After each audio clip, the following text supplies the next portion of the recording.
Brian here, doing another little test. I think I got nicknamed the Mad Scientist for multiple reasons, but got a plumb bob with a spray bottle to center out a ring magnet, and then the thought is to put directly underneath there a repulsive, like polarity. They like two south poles facing each other for repulsion. So the plumb bob is going to want to center out, but the like magnetic charge will repel it and not let it settle. So it'll spin forever. But it doesn't work due to the Lorentz force, they say. And it does go for a while, but it wound up finding a balance in between the north and south pole of the magnet, and it left it out of plumb, so it was weird looking at because the plumb was actually, the string line's hanging down sideways. It was out of plumb, but it found a balance, and when it slowed down to a creeping halt, it even stopped and it even vibrated for a while. It took a while, but it did find a balance. And so they say that that it's impossible. They say the Earth and the moon orbit, and that's not perpetual motion, they say, because it's getting energy from gravity. But wouldn't this be getting energy from the gravity trying to center the plumb bob, and also energy from the magnet repelling the other magnet? So to me, if there's a million different configurations you can try, I personally believe it's about the same as, maybe even easier than a magnetic motor, and I think they've achieved that. Possibly, it's possibly suppressed, but like the V-gate, that worked decent, but I don't think it was perpetual. But a couple people have made the claim. Anyway, what I'm trying here is a different kind of magnet. It's not a monopole magnet, but it's similar because it's got a type of metallic shielding. It came out of a Xbox. See, this is it right here. It's pretty small, barely over an inch, real thin, and it's the same thing. It's that little piece.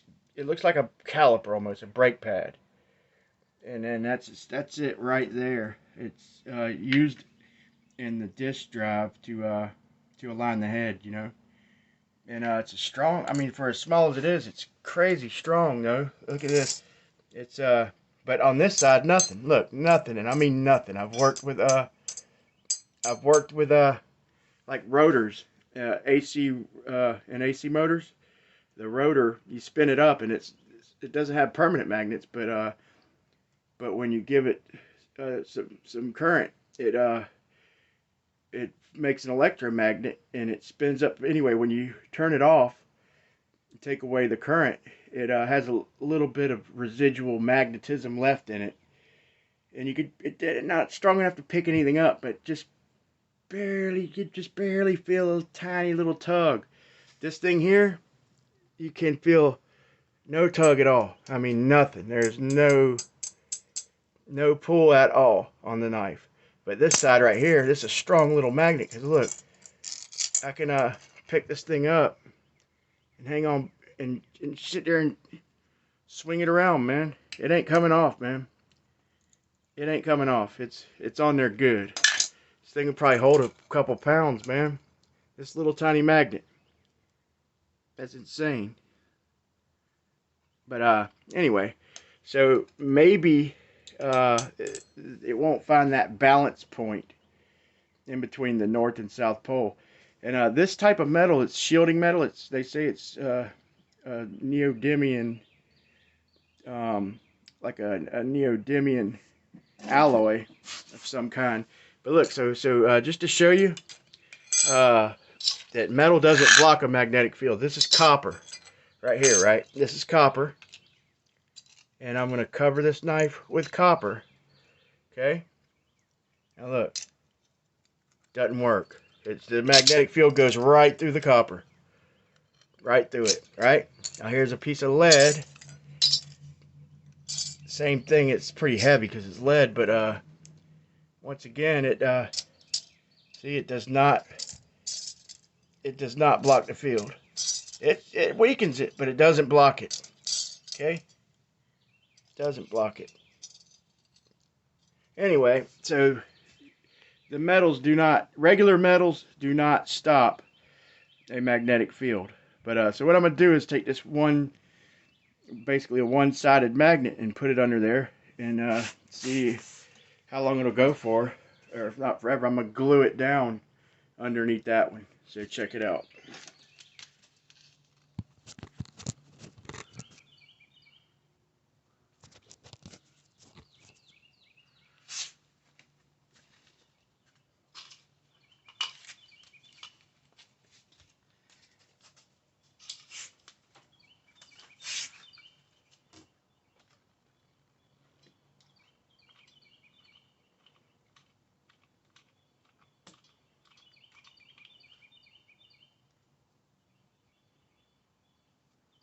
Ooh, that's hot. Guess that's why they call it hot glue, eh? But so we'll do that, and it seemed to make like a little elliptical orbit, man. It's pretty cool. But now I don't expect anybody to sit here and watch this thing go on forever. But anyway, to repeat, I have a one-sided magnet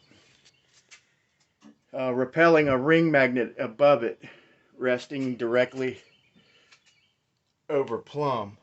So we'll see. I'll give y'all an update of what happens. But I'm open for any predictions in the chat. But it's cool to, even if you know what's going to happen with these little tests, it's cool to see them for yourself. Another thing, there's a gajillion configurations with multiple. You could use multiple magnets and put them beside it. I mean, there's an infinite amount of different variations you could try with this setup. But that's about it, man. Over and out.